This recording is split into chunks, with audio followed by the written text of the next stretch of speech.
Ayun na kay daddy. Bye-bye. Bye-bye na, Ivy.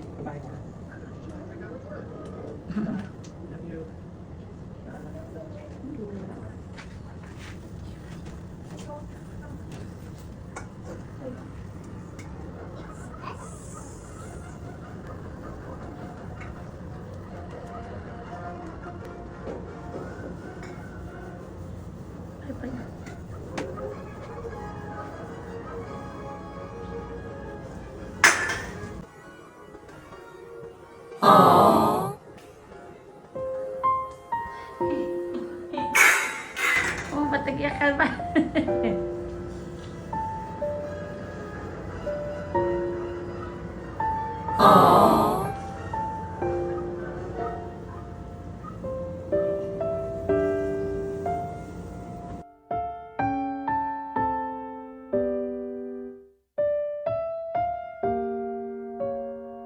Alam niyo mga mi, ito talaga yung pinakasad sa part ng mga LDR. Yung ayan, maiiwan na naman kayo.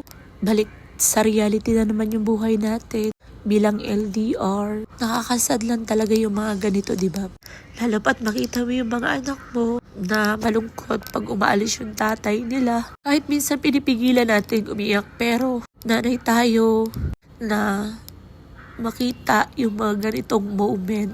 Sobrang nakakalungkot. Pero doon na lang tayo sa part na mahal tayo ng partner natin.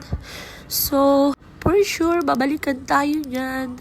At hopefully, ang wish ko lang talaga is yun, yung magkakasama na kami. Yung masasabi namin, goodbye LDR, mga ganun. Bye, Papa. Bye na kay Daddy. He's leaving already.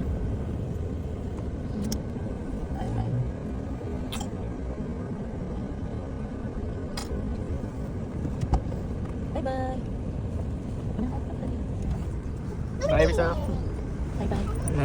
Ay, take care ha. Bye-bye. Ay, huwag mo buksan yan. Bye-bye. Naku, hindi ka mababa. Dito ka na sa akin. Bye-bye. Bye-bye. Nice daddy. Bye-bye, daddy. Bye-bye.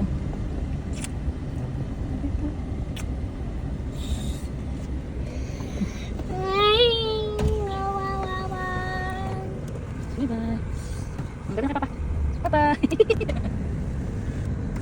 Bye-bye. Bye-bye na lang, Daddy. Daddy, stay over. Bye, Daddy.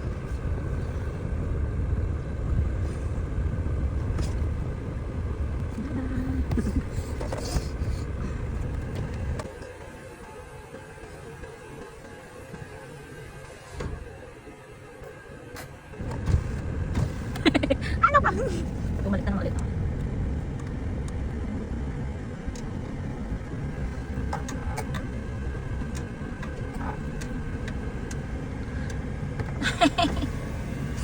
Batag balik ka pa ulit.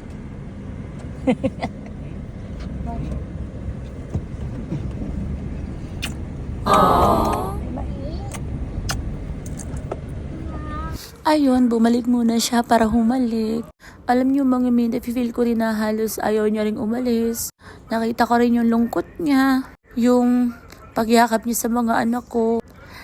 Alam kong naluluha rin siya. Pero syempre, gawa ng trabaho niya. Kailangan niyang bumalik muna doon.